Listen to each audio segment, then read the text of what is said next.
Assalamualaikum warahmatullahi wabarakatuh.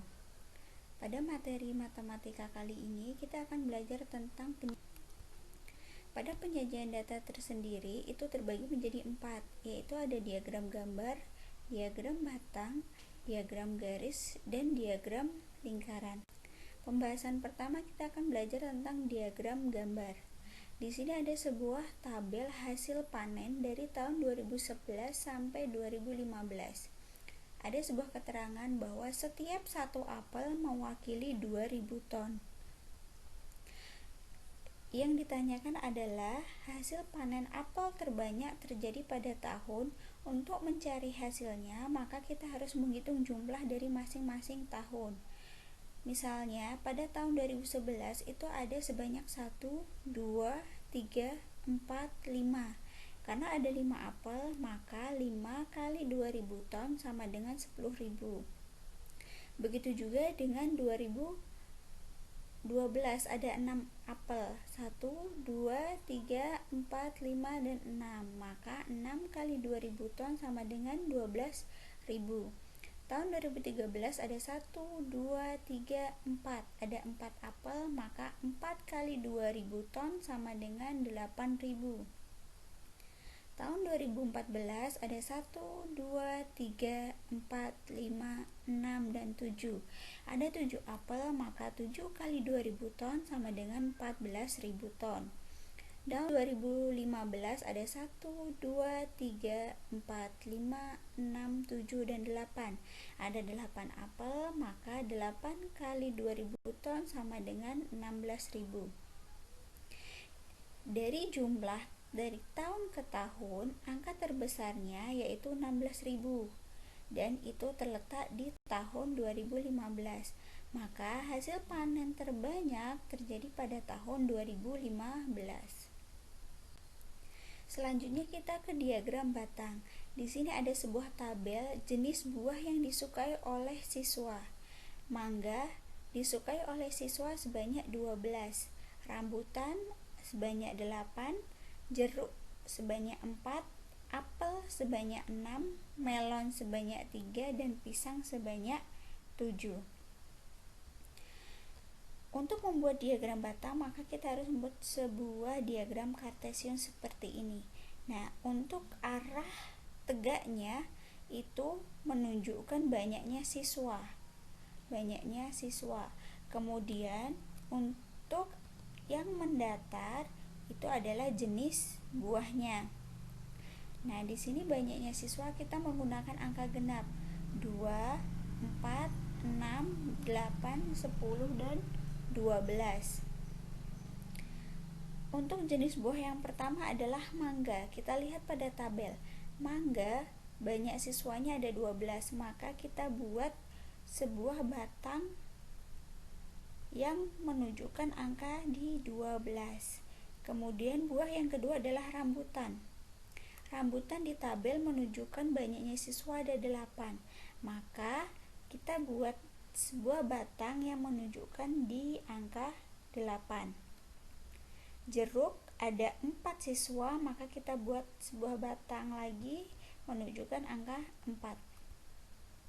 Apel sebanyak 6, kita arahkan ke angka 6, kita tarik garis lurus, kita buat tabel. Melon sebanyak 3. Nah, karena di sini 3 itu tidak ada dan 3 itu terletak di antara angka 2 dan 4, maka kita buat di tengah-tengahnya, yaitu antara 2 dan 4. Yang terakhir pisang di angka 7, maka terletak di antara angka 6 dan angka 8. Selanjutnya kita ke diagram garis. Nah, di sini sudah disediakan sebuah tabel, ada detik ke dan kecepatan sesaat. Setiap detik kedua kecepatan sesaatnya ada 5 km per jam. Setiap detik kelima kecepatan sesaatnya adalah 10. Nah, untuk membuat diagram garisnya sama dengan diagram batang, kita harus membuat diagram kartesius. Di sini ada sumbu Y yang ke atas dan sumbu X yang mendatar. Nah, untuk yang sumbu Y itu kita akan isi dengan kecepatan sesaatnya. Untuk sumbu Y atau yang mendatar kita isi dengan detik ke. Nah, kecepatan sesaatnya karena di sini bilangannya kelipatan 5, maka kita tulis 5, 10, 15, 20 dan 25. Untuk detiknya kita buat angka genap 2, 4 sampai 20. Nah, setelah itu kita akan buat diagram garis. Detik kedua menunjukkan kecepatan saatnya 5, maka kita buat titik, tarik garis ya dari detik kedua menuju ke kecepatan 5. Nah, kita kasih titik di sini. Kemudian detik kelima kecepatan saatnya 10. Nah, kita buat di sini. 5 terletak di antara angka 4 dan 6. Maka di sini 8 detik kecepatan saatnya adalah 15. Maka detik ke-8 kita tarik garis lurus dengan angka 15. Kemudian 10 kecepatan saatnya juga 10. Maka detik ke-10 kita tarik ke angka 10. Nah, 15 ke 20 berarti di tengah-tengah angka 14 dan 16 ini ada angka 15, kita tarik garis lurus ke angka 20. Selanjutnya yang terakhir 20 ke 20. Jadi angka 20 menunjukkan kecepatan saatnya 20. Nah, setelah dibuat titik-titik seperti ini, maka kita hubungkan antara titik-titik ya secara berurutan dari awal yang kita buat. Dari sini kita hubungkan, kemudian lagi, jadi harus berurutan untuk menghubungkannya. Nah, inilah diagram garis dari sebuah tabel detik dengan kecepatan sesaatnya kilometer per jam. Selanjutnya adalah diagram lingkaran. Nah, di sini ada yang perlu dicatat dan penting, bahwa persen itu menunjukkan per 100. Sedangkan derajat, angka 0 di atas kecil ini derajat, menunjukkan per 360. Ini perlu diingat ya, karena dalam diagram lingkaran itu ada dua jenis. Ada yang menggunakan per 100, ada yang menggunakan derajat atau per 360. Nah, di sini ada sebuah diagram lingkaran yang menunjukkan olahraga sepak bola diwarnai biru 40%, basket 35%, catur 10% dan tenis mejanya 15%. Dalam diagram ini kalau kita hitung persennya maka jumlahnya adalah 100%. Nah, ada sebuah soal.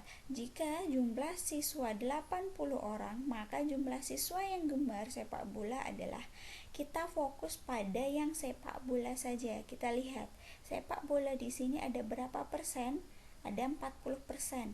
Maka 40 per 100 dikalikan siswanya. Ada sebanyak 80 tadi.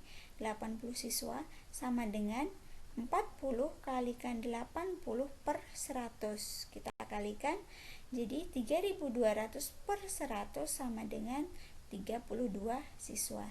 Jadi jumlah siswa yang gemar sepak bola adalah 32 siswa. Ini yang menggunakan persen atau per 100-nya. Ini adalah sebuah diagram lingkaran yang menggunakan derajat atau per 360 derajat.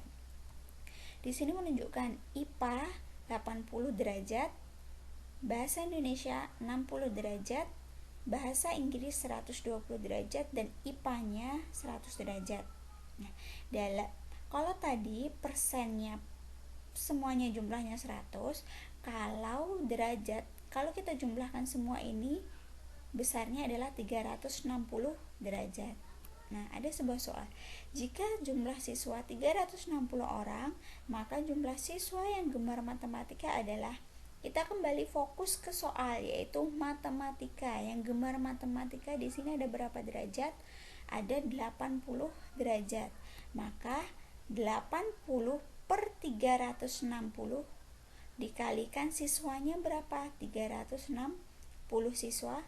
Nah, di sini kita bisa coret angka 360 dan 360 karena sama. Nah, hasilnya tinggal 80 siswa. Jadi jumlah siswa yang gemar matematika adalah 80 siswa. Nah, diagram lingkaran itu ada dua, perlu diingat ya, persen dan derajat. Itu saja materi penyajian data pada kelas 5. Semoga bermanfaat, tetap belajar, tetap semangat belajar, dan tetap semangat terus ya. Assalamualaikum warahmatullahi wabarakatuh.